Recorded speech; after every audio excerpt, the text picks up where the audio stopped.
Welcome to The Creators here at SomeCity.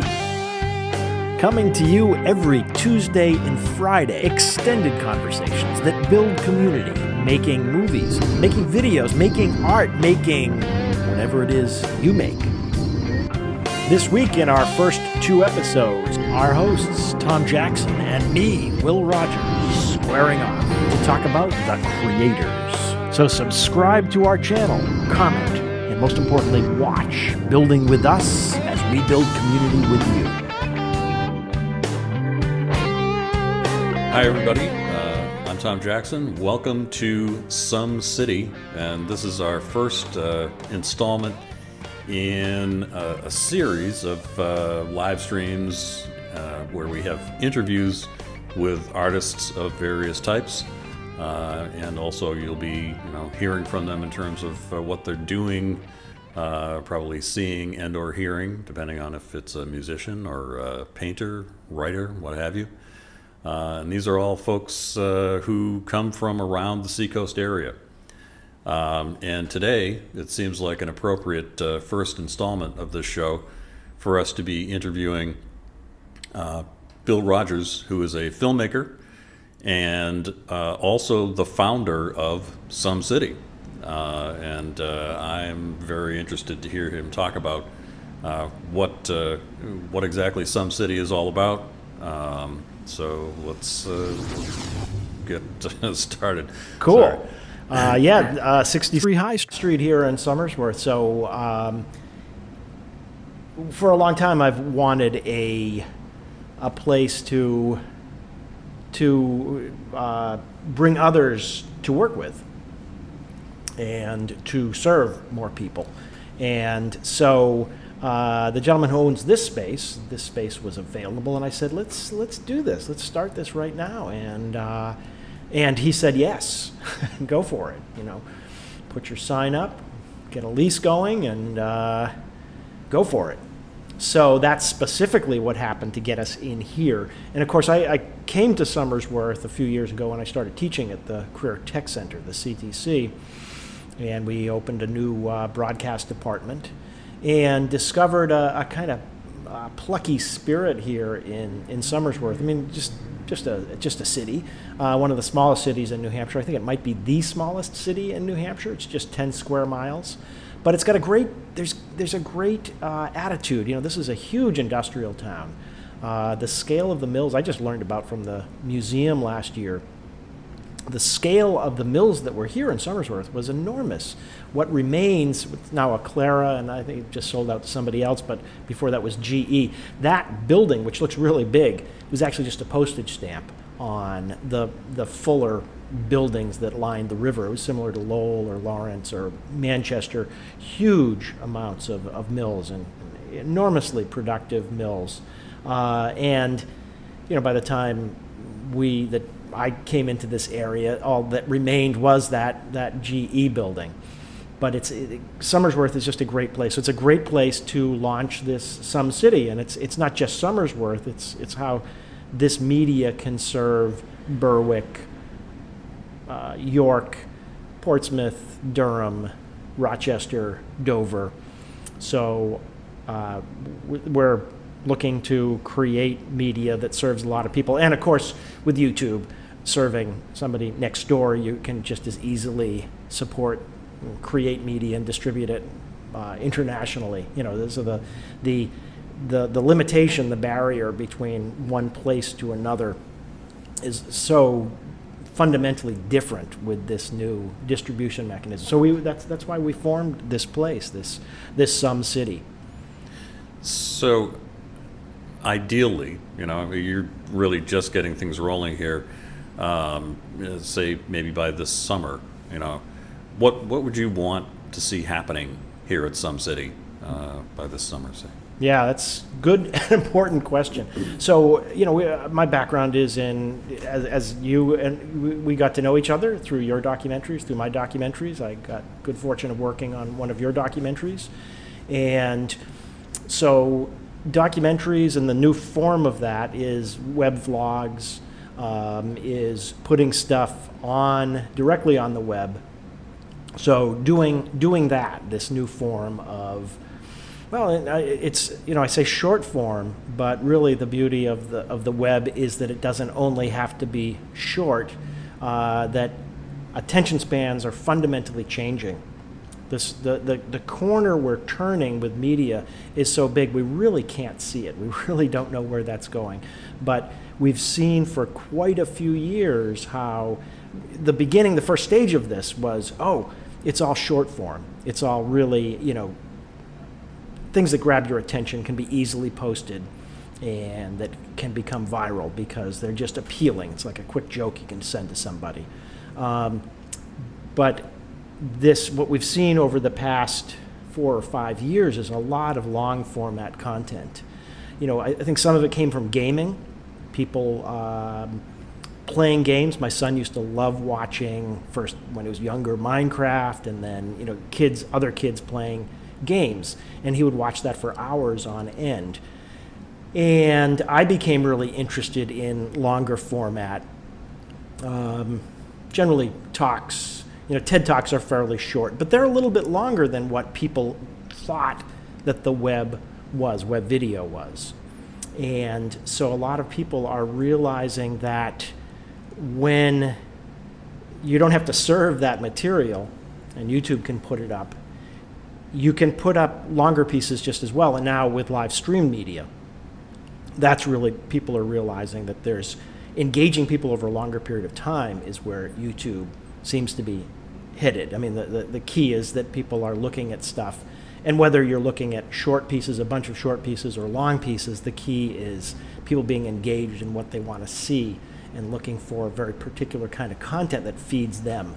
And so that's a real key to where I see the media going, is it's both long format and short format, but it's also about engagement. It's about really appealing to people deeply so that they want more of that kind of stuff. So that's one type of media, is whether this is conversation or whether it's shooting stuff out in the street, or whether it's events that happen around town, or whether it's nonprofit organizations and their mission, or whether it's a business and talking about what drives them, why they're doing that. So that's one part of it.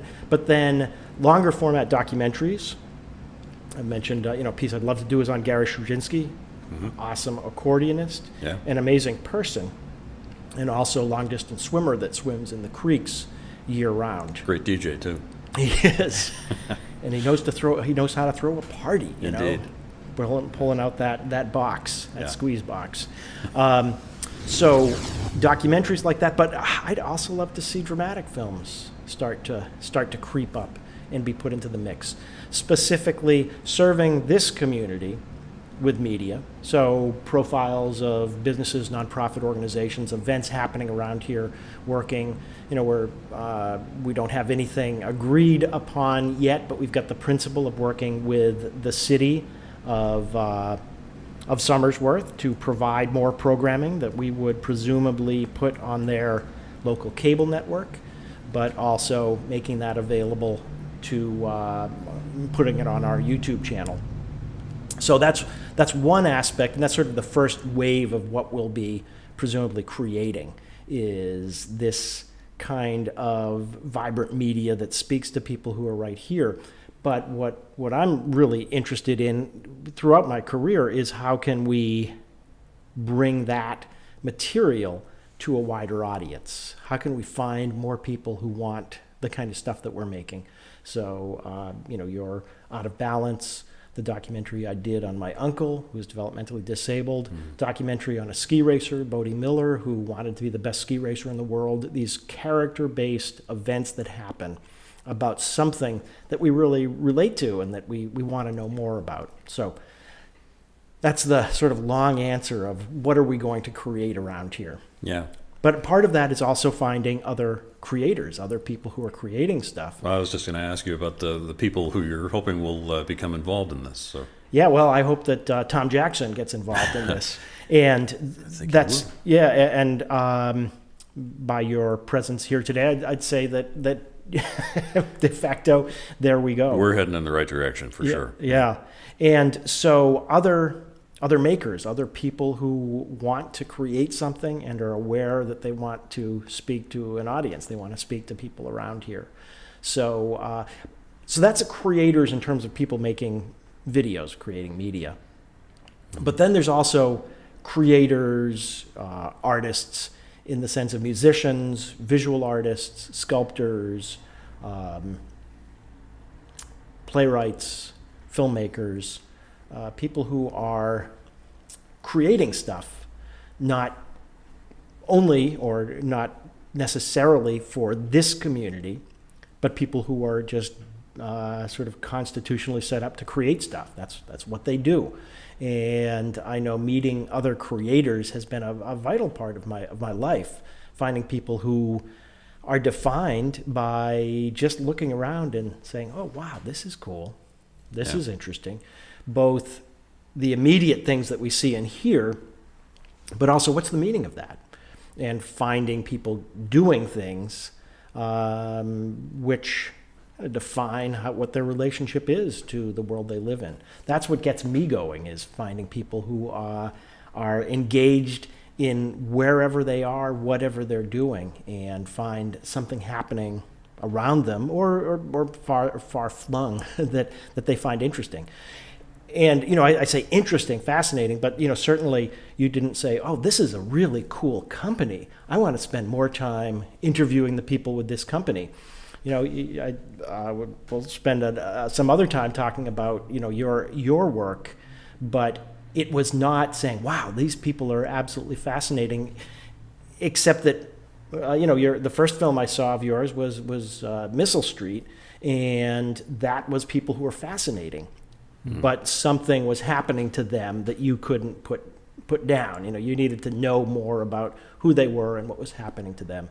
And so that motivation of finding in human activity something that's really interesting, even when that's not pretty. So anyway, that's the kind of a long. Yeah. No, and you're so right about Greetings from Missile Street, which focused on Iraqi civilians and the various really adverse conditions that they were living under back in the year 2000. And what can we learn from that whole situation? Before we go into a few other topics and talk a little more specifically about your film work in the past, I just wanted to kind of underscore, how you came up with this idea in the first place. How did you come up with the concept of SomeCity? Well, it's a long incubation, long time. I mean, the idea of this place, it actually sort of spun more immediately from the guy who was developing this space, and he's developing the idea of some downtown, and he sees Somersworth as an example for other small cities, smaller economic areas that where they're not defined by where the border is, but they're defined by sort of what they make and who's nearby and a larger economy. So he's really interested in how Somersworth connects to Berwick and how that larger economy is really important to the potential he sees here. And he's frank about that, that the opportunities in Portsmouth are much more expensive and harder to develop because it's been happening for so long and it's a pretty mature place in terms of development. So it's sort of like you got to build a bigger building, and there's still lots of places to build in Portsmouth, not new structures, but he sees here a lot more potential to make the kind of mark he wants, and he sees this as an example for many other places. The other thing I think I know because I interviewed him, and we've got some pieces that we'll be putting up as well. That old New England mill tradition is another part of the potential that he sees here. It's that spirit of innovation, and a place that's got a long tradition of creating stuff, of creating things for people. And of course, the thing we're creating is both tangible, but it's also intellectual. Media is it's not even a DVD that you can hold in your hand. It's a clip that's somewhere out in the world. So his notion of this kind of development, calling it SomeCity, some downtown, I said, oh yeah, well, this is a kind of a parallel effort, which is specifically about media and developing the creative culture. And I said, oh, there's our name, SomeCity. So that's specifically how that concept of SomeCity arose, and also the similar idea to what he's developing in terms of how the city of Somersworth is connected to the city of or the town of Berwick, and also how the fortunes of Somersworth are also connected to the larger area around here. And for me, it's that relationship between what a lot of people call the hyper-local. I'm thinking of Dan Freund down in Portsmouth, and the idea of, we're immediately here, and it is the work that's happening right in this place. And a lot of art is that inspiration in very particular thing, very particular characters. And certainly the documentaries I've done have been inspired by very particular characters. The two emblems are my Uncle Joe and Bodie Miller, the fastest and the slowest. But Bodie's not always slow. Sometimes he's very fast. and my uncle is not always fast. Sometimes he was slow. And so it's character, though, that brings out those aspects of what's happening to people over time. And Bodie, he wanted to be the best ski racer in the world, so he was going to races. In the case of my uncle, he was in an institution, and he had to get out of that place, wanted to get out of that place, wanted to live life on his terms. So two very similar kinds of characters in general terms, but specifically very different. But character was the thing that kind of launches it. How that fits to this, here's the connection, is that sense of character and how and why character defines us and how it launches us and how it fits into something bigger than just, it's an interesting character. There's, in the case of a great ski racer, it's about something about how we define success and excellence. And in the case of a developmentally disabled guy, it's how we define ability and disability and where we see it and what those models are for how we can all do well in our lives and find inspiration in the things we do. And sometimes in the extreme, that's where we can see that character really come forward. So another part of this really long, I'm glad we can do a long format, because when I did the film I did in my uncle was one of my first larger scale projects. And I was teaching at UNH at the time, and thought that it would be a really interesting piece to do, and actually thought of that when I was back in college, and thought that would be an interesting documentary to make about my uncle. So I made it over about 5 years, and then when we're finished there, we were thinking of how to get it around to people, and opted for self-distribution as opposed to going with an educational distributor, because a lot of the people who we saw as needing that film, in particular organizations which help people with disabilities, were they couldn't afford the rates of educational distributors at the time. They would charge $250, $300 for a film like that. And I just didn't see a lot of those organizations being able to afford that. But it was also a way for us to get our message across we could sell more copies individually and get it out to more people, even though we were charging considerably less than educational distributors would charge. So this is a kind of a small scale film on a developmentally disabled man. But I've always felt that you can entertain people, you can really engage people. And, many years later, a guy I knew used my Uncle Joe as part of a script that he was working on. And he was one of many writers who worked on Forrest Gump. So yes, a very small film, but my Uncle Joe, but it's a universal theme. and became, I can claim credit for Tom Hanks' career right now. Certainly Forrest Gump. No, even though it was actually written before my film was released, but nonetheless, I'm going to grab credit, all the credit. No, but it is a testament to the fact that it's actually a fundamentally different way that we're looking on humanity. Always been true, back to Dickens finding these great characters in the middle of a revolution and changing the world. Well, similarly, I think in documentaries you can find these average human beings who are superhuman in a way. Michael Moore's career has been built on that. Sure. Your career, finding those people, those events that are really huge in the world, but yet they're just people living their lives, real people living their lives, and we get to see them as they're living their lives. Yeah. So I don't know where this is just spinning out of control, but well, no, actually you mentioned that, and maybe when I'm on the other side of the interview table, we might get into a little bit more about how social media, which of course some of what gets produced here is going to be going towards social media, I'm sure. But that has had an effect on trying to tell those big newsy sort of stories in a long form documentary, because people find out about so many stories much more quickly and much more easily now than they did even 10, 12 years ago, because of social media. So that's having to change for people who have focused on those kind of stories, myself included. One thing that you said that I didn't know about you in terms of your filmmaking career is it sounds as though you really started to develop the notion and the passion for telling character-driven stories relatively early. You mentioned back in college.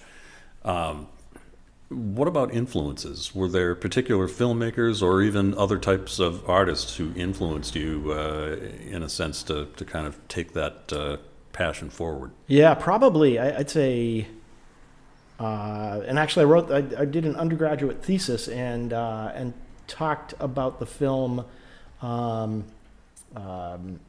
Every Man for Himself and God Against All, which is the subtitle or the other title for The Enigma of Caspar Hauser by Werner Herzog. And Herzog definitely inspired me. And he did both documentaries as well as dramas, and European, and loved these, wild, some people might say bizarre characters, like a guy eating his shoe, which is the director actually said he would eat his shoe if they were able to get the steamship over the mountain. Over the mountain, yeah. And they did, right. And so he ate his shoe. So there's a film he made called Werner Herzog Eats His Shoe. I think I've got that. I've seen it. I've seen it on YouTube. And so Herzog is one of my inspirations, and especially Brilliant. to see him go from a European filmmaker to coming to America and really becoming a cultural icon here with Tales at the End of the World, Stories from the End of the World, Grizzly Man. When I was working on the Bodie film and releasing that, he was releasing Grizzly Man, just a extraordinary consideration of what happened to this guy who goes up and works with bears up in Alaska, and then the bears end up eating him. And, right. Really amazing film. Really amazing the way Herzog goes about telling that story. Mm-hmm. You know from 10 minutes into the film that Tim Treadwell winds up getting killed by a bear. Yeah. There's none of that sort of maybe easier or simplistic sort of trying to form the story arc by saying, here's Tim Treadwell in the 13 summers that he spent up there. Does he make it? Does he survive? Right. Instead, you hear about what happens to him right from the beginning, and then Herzog goes about telling you about him and why it matters to know about him, and all of that sort of really amazing storytelling that he's capable of. And a key element in the denouement, or the resolution, was looking at some images that had been recorded of his last encounter with a bear. Right. And come to find out, actually, it didn't contain the audio. He was not planning on being attacked by a bear, so he had the lens cap on to keep the camera safe. And I don't know how the camera was turned on, if it stayed on all the time, but anyway, the camera was on and recorded this horrific encounter. Right. And you got to see the film to see what happens when he reviews this scene. It's powerful storytelling. Amazing, really brilliant the way he goes about that. And so I'd say that's my largest influence. Kubrick as a extraordinary filmmaker, somebody deeply invested in the process of bringing story forward, but also a fascination with the image. Kubrick was one of his famous films in The Shining, and there's a very particular shot, which was the new use of the Steadicam which was on a what do they call those? A big wheel. The big wheel. Yeah. And the camera moving along right with the big wheel. Right. Danny Boy's riding down the hallway as this kid is riding around this abandoned hotel in the wintertime, where they close it down. This family is caretaking, and so Kubrick, for his just mastery of the image, but it's not just the image, it's not just it's not just what we see, but it's also what we hear, and it's also how character and story unfold, and that's what I've always loved about him. I think one of the first film where I realized the art of this thing was 2001: Space Odyssey, and very much, in some ways, it's a non-narrative film. It's a very different kind of a character, or series of characters that evolve, but it's much more of a concept rather than a American storyline, with the 3-act structure, and the character realizes in the first act that he's destined to fall in love with A, B, or C, and then B is where, it falls apart, and then C, you get it back. Kubrick is working in a very different paradigm, very different model. And I loved it. I loved that. I loved that idea of ideas unfolding through time. Which I think that's one of the enormous things that's happened with this proliferation of media, is stories are also about ideas. Back in the 40s, was that when Mayer said, if you want a message, use Western Union. Now, messages have no place in movies. Movies are about characters, or about story.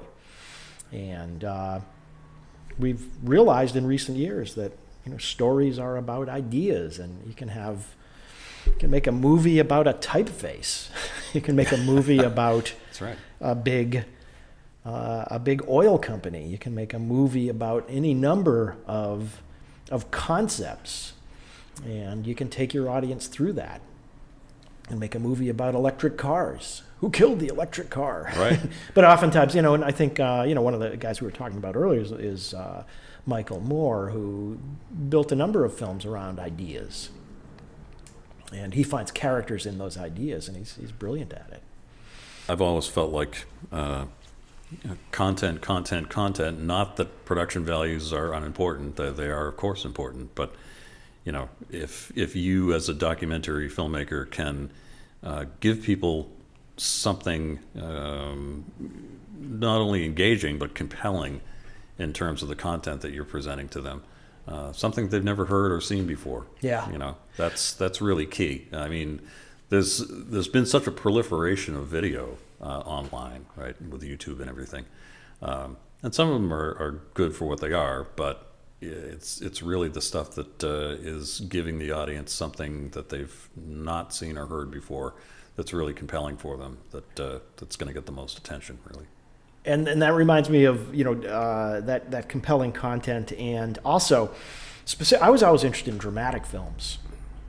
Really was planning on moving out to California, And circumstances changed, kept me here. But one of the things that kept me here, well, just moving back in time, when I was in college, took some film courses at Hampshire College, which is where Ken Burns graduated, and where he made one of his, I don't know if he made it there or just after on the Shakers, just before, I'm not sure whether it was just before Brooklyn Bridge. I think that was before Brooklyn Bridge. I think it was, yeah. And, a lot of his collaborators he met there at Hampshire, Buddy Squires, and anyway, I was, I don't know, 5 years after him, but there's some great teachers. Jerry Liebling and Tom Joslin were at Hampshire at the time, and Abe Rivette.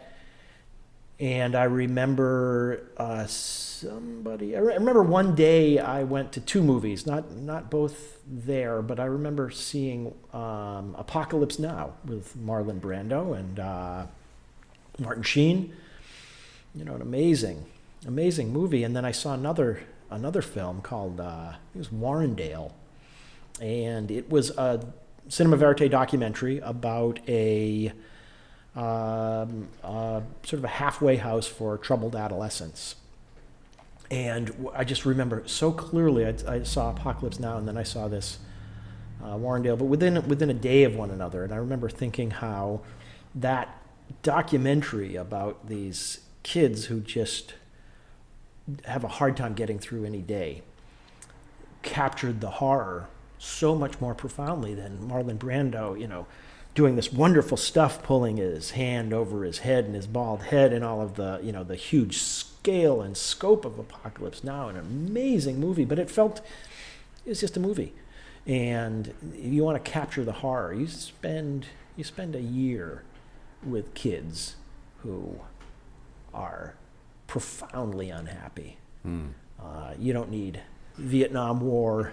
If you want to capture the horror, they so much more profoundly captured the horror in my mind in that documentary.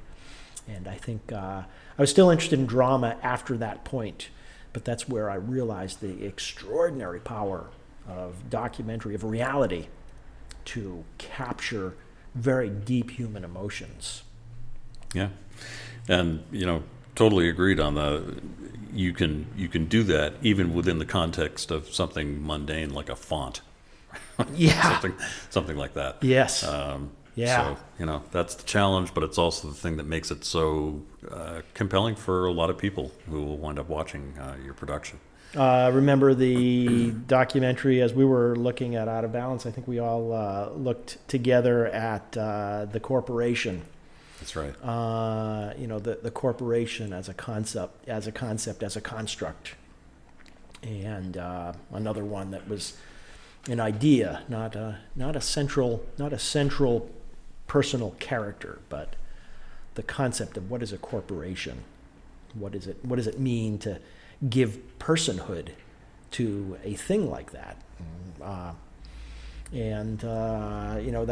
was really, it seems like the notion of corporations as entities, as corporate things, as almost given, that's the point in that, we learned is that they have attributes of personhood, and the benefits of being a thinking being are given off in many ways to corporations. Yeah. The only problem is that corporations don't have to die. You can dissolve them. Yes, they will live forever as long as they're maximizing profit. Yeah, but that I think now I'm actually really interested in getting back to the dramatic impulse, the dramatic imagination. One of the things I loved about drama is you really have to sculpt out that story. You've got to know what it is you're working on, what it is. That's what I love collaborating on. I've written a number of screenplays and where you really think about what the story is. And William Goldman, who wrote The Princess Bride and a bunch of other great stuff, talks about when you find that thing that your film is about, you got to tattoo it to your eyelids. That thing that just gives life to the thing that's going to propel you forward as a creator. That's the thing that you've got to get a hold of and hold on to sort of mercilessly. And that's the thing you're looking for. So interestingly enough, I found in doing documentaries that sense of looking for something deep and for lack of a better word, creative, looking for something profoundly human in what people are going through. I always thought that documentaries were somehow limited because you had to just follow the randomness of reality as it happened. And so I think I had this notion that documentaries are, on the one hand, scripted documentaries seem too formulaic, and on the other hand, cinema verite documentaries felt a little haphazard. Although that film, as I said, Warrendale, really showed me how you can sculpt that. But still, dramatic films where you have to sculpt an idea and bring it forward, and sculpt characters and bring them forward, and show how human emotion moves through time and how human emotion changes through experience. I found that I could get a hold of that in documentaries, like the film on Bodie, like the film on Fernald State School, America's First Institution for People with Developmental Disabilities, On Your Own, Out of Balance. I found that creative force, that creative life force, which I find is at the heart of what you're getting at with drama, is in documentaries as well, maybe in spades. And specifically that creative process, that collaborative creative process, is something that I'm really drawn to and want, as a teacher and as a filmmaker, I want to see more of that. And I want to collaborate with great people. That's one of the things that was terrific about working with you on Out of Balance is, we got to think of these really fascinating things. And, and we got to have great adventures like going in and finding Rex Tillerson in the right some the room shareholders meeting. Yeah. That was an interesting experience, and a lot of other ones. I mean, we interviewed some incredible minds, from the scientific world, and so many other things related to making that documentary in 2006. I want to just go briefly, if you're willing, into teaching, which I know is also something that inspires you and that you've been doing for a number of years now. Tell us about what is it about teaching and working with young people that inspires you. Yeah, it's as early in my career, when I was in college, I thought that teaching would be a good thing. A good thing to do, both a good thing to do, a good way to make a living, but also I thought it was something that I loved. And I didn't know exactly what it was in particular about teaching that I loved, but there was something about how we all learn and giving students some guide of how to do that. I love the process of learning. And I went to a small liberal arts college, went to Amherst College, and it was a brochure that really celebrated the liberal arts spirit, the liberal arts tradition. And I said, yeah, that's what I want to do. Just learning for learning's sake, because it's part of what we are as human beings, is we absorb the world and we transmit it to one another and we share it. So that to me is the learning process is ultimately plays out in a teaching process, but I had no idea how to do that, how to become a teacher.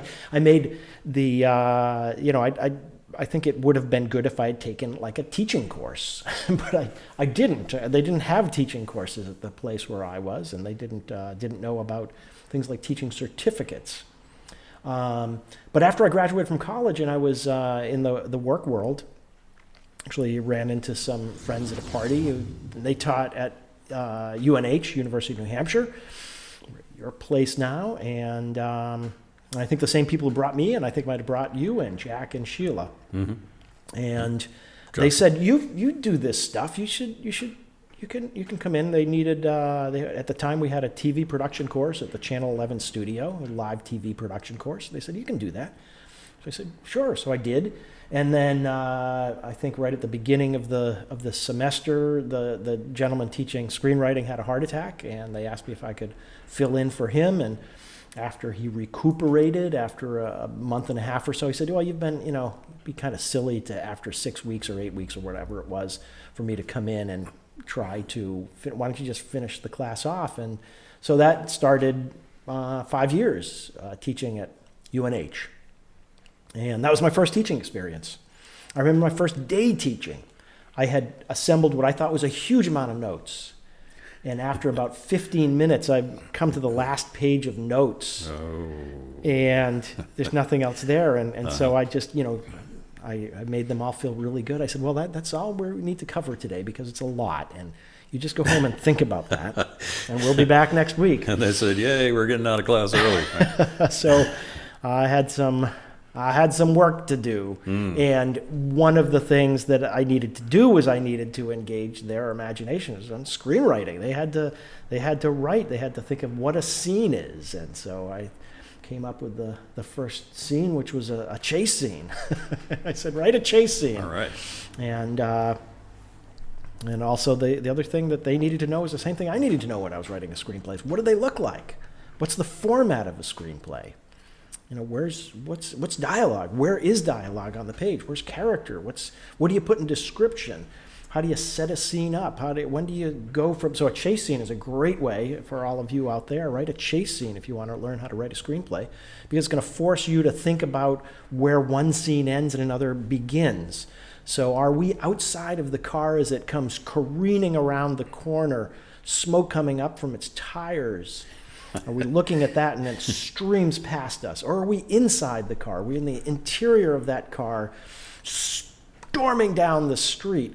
In fact, films are generally going to be both of those things. But as you're writing them, you want to think of where are you? Where are you as you're going through this film that you're now unfolding? And then you have to very specifically, because people who are going to do that, doing it inside a car is really different from putting the camera outside of the car. And you need to know where you're going to put the camera. And so that one thing is what's happened. The car comes around the corner and goes away. That's what's happening. But really, what's the scene? And the scene might be this thing that happens over 20, 40, 50 streets.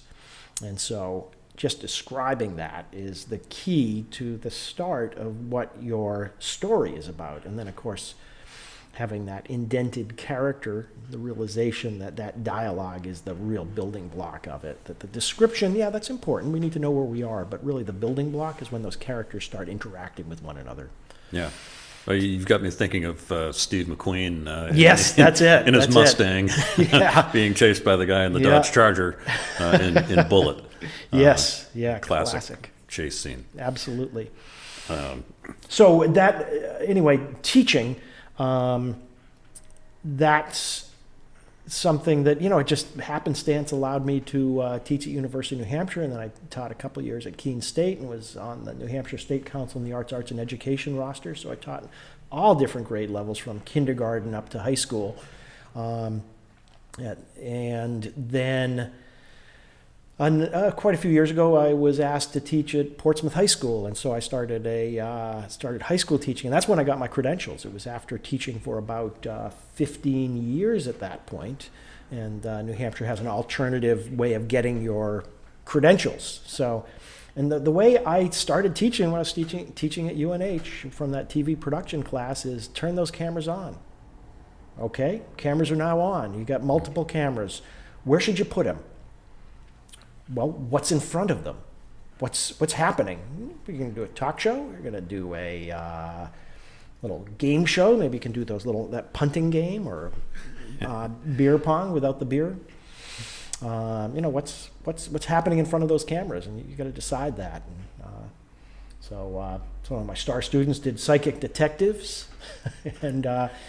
So it was a great laboratory, and it starts by doing something, by creating something. So my teaching is always about you start by creating something, by making something, and then you look at it. So that's the essence of my teaching. We're going to start by making something, and then we're going to look at it. You're going to have your friends look at it, and you're going to listen to them. And in high school, at least where I teach and most of the places where I've taught, students are very reluctant to say, that was kind of blurry, or that was boring. And it's a little like, anything that we create is just perfect. It's just excellent. Yeah, maybe it was excellent. That's always good enough. Sure. That's no problem. That's great. You turn the camera on. Perfect. But compare it to other things that other people have made. Pretend that you didn't make this. What does it look like? And what are you doing? What's your intention? What's happening there? What do people see? So if the image is slightly blurry, they see something that's slightly blurry, and they're probably not going to say, that's brilliant. I love how you made that very blurry.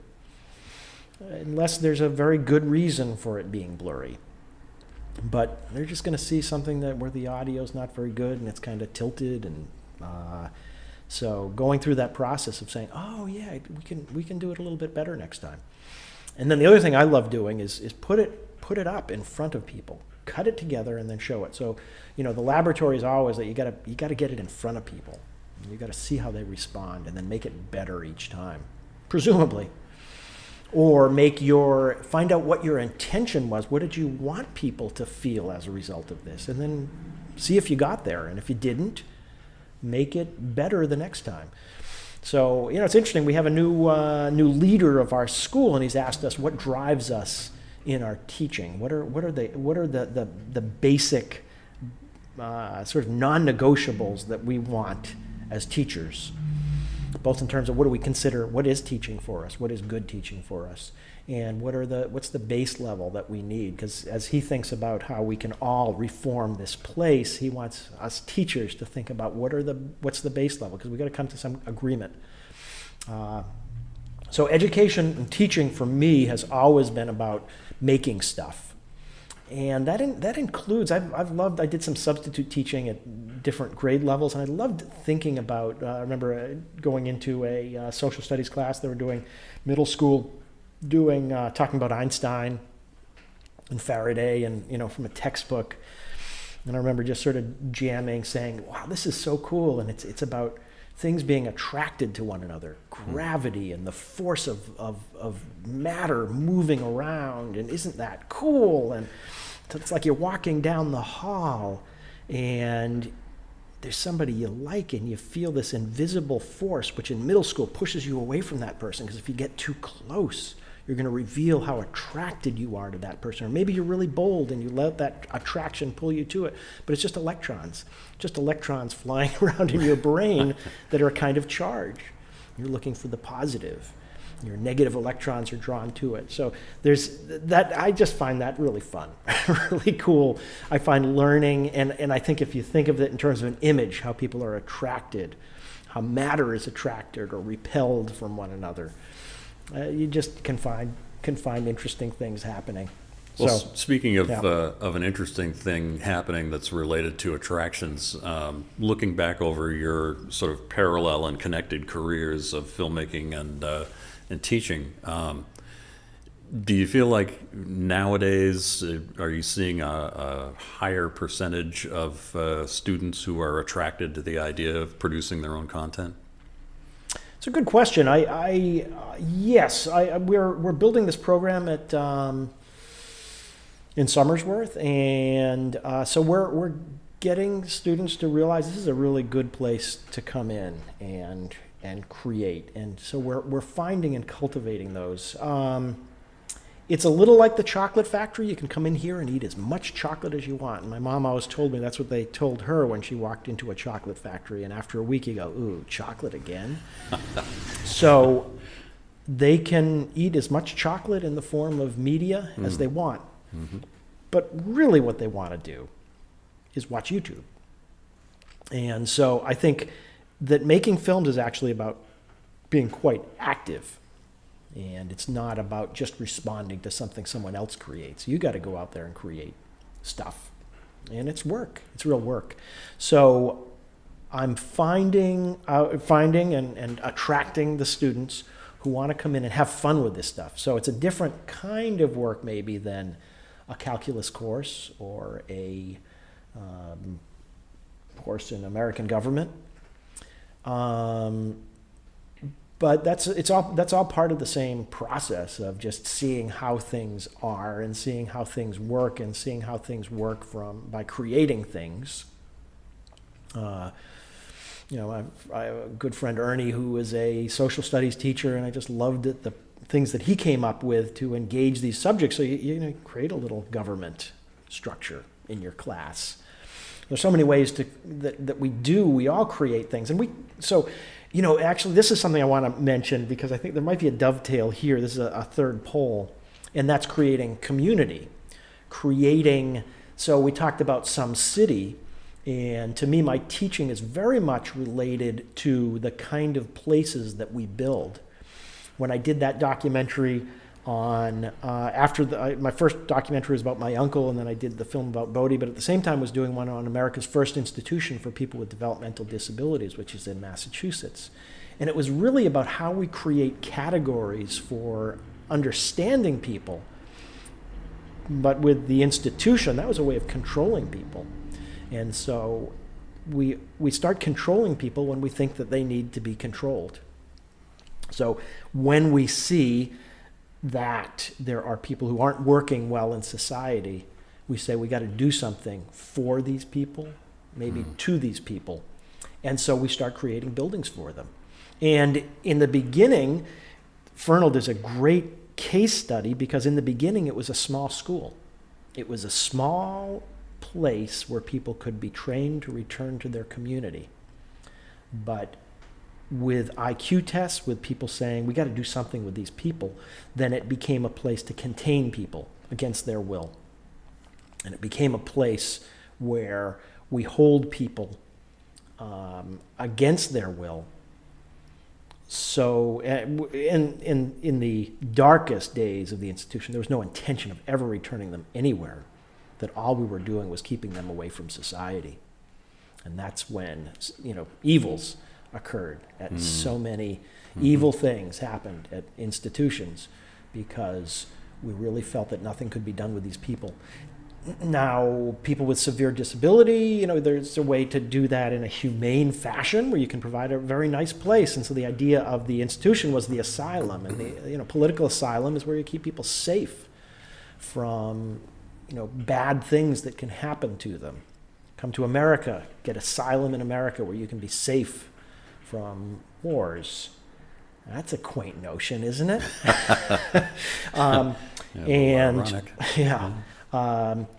But of course, the institution, the asylum, was a place where we could keep people away from the harm that they caused society. So that was a key impulse. But I think now, as we look towards building better places with our institutions, with our buildings, with our web apps, how those things affect human beings and how they get us to hopefully create better and more effectively and find and reach who we are as human beings instead of treating us and telling us who we're supposed to be. So I think there's a very good metaphor for that, or not more a learning experience for that in our schools today. So I think there's a great opportunity in creating media, because with media you record not only the subject matter, but you record yourself in the process of discovering what it is you're looking for in the world. And it's not just that everything is subjective, but it's also that you catch yourself, you record yourself in the process of recording other people, and you start establishing relationships. And relationships are the way that we learn how to grow. And that's the essence of drama, is that in my classes I talk about this, which is the interplay of desire. I want something. You want something. It's sort of the essence of how businesses are formed too. I want something. I want to do something. I want to make something great. Let's do that together. So that's what, ultimately, that sort of brings us back to this place. Creating community, building community with media. Or another, catchphrase I played with is creators building community. Because I think as we start getting together and start saying, I want to do this, yeah, I want to do that, then we move forward as a society. And that's a great segue into what I wanted to ask, sort of wrapping up the interview here. For people who see this and they're interested in either finding out more, but hopefully getting involved with SomeCity in some capacity, what should they do? Who do they contact?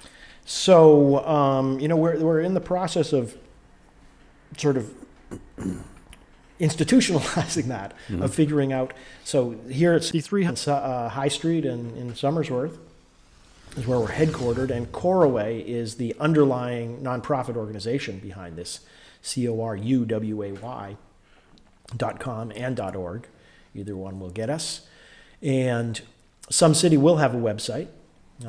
We've registered SomeCity NH, I believe, and so that will be linked under the Coraway website. But SomeCity will be found. Right now, you can't find it. I mean, you can find SomeCity. I think it's a basketball team in Asia.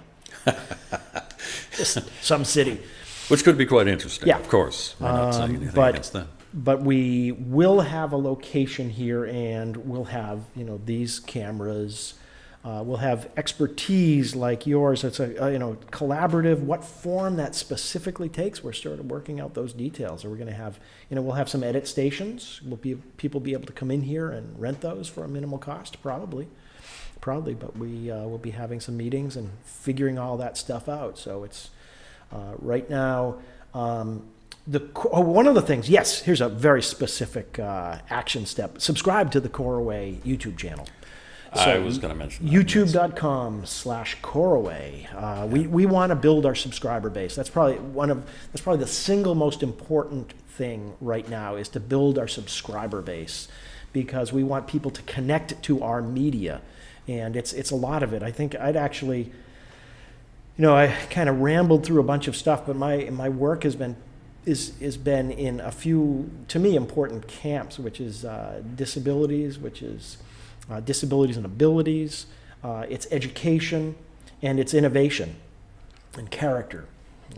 So the Bodie Miller film, my educational work, and the documentary My Uncle are the three strands, and lots of what I call mission-based media with nonprofit organizations around the country, and helping. We did a program on tobacco awareness for middle school. The middle school students made PSAs, and that was part of the truth about smoking, is what we called it. And it was part of Let's Make Smoking History in Massachusetts, and they've done a great job in making smoking history. So connect with the Coraway YouTube channel, and that's where we want to build our presence, as well as physically here. The larger effort is to put our material all on YouTube, and to build that and build a connection to that media, and to build our community there on that website as well as here, and the two are related.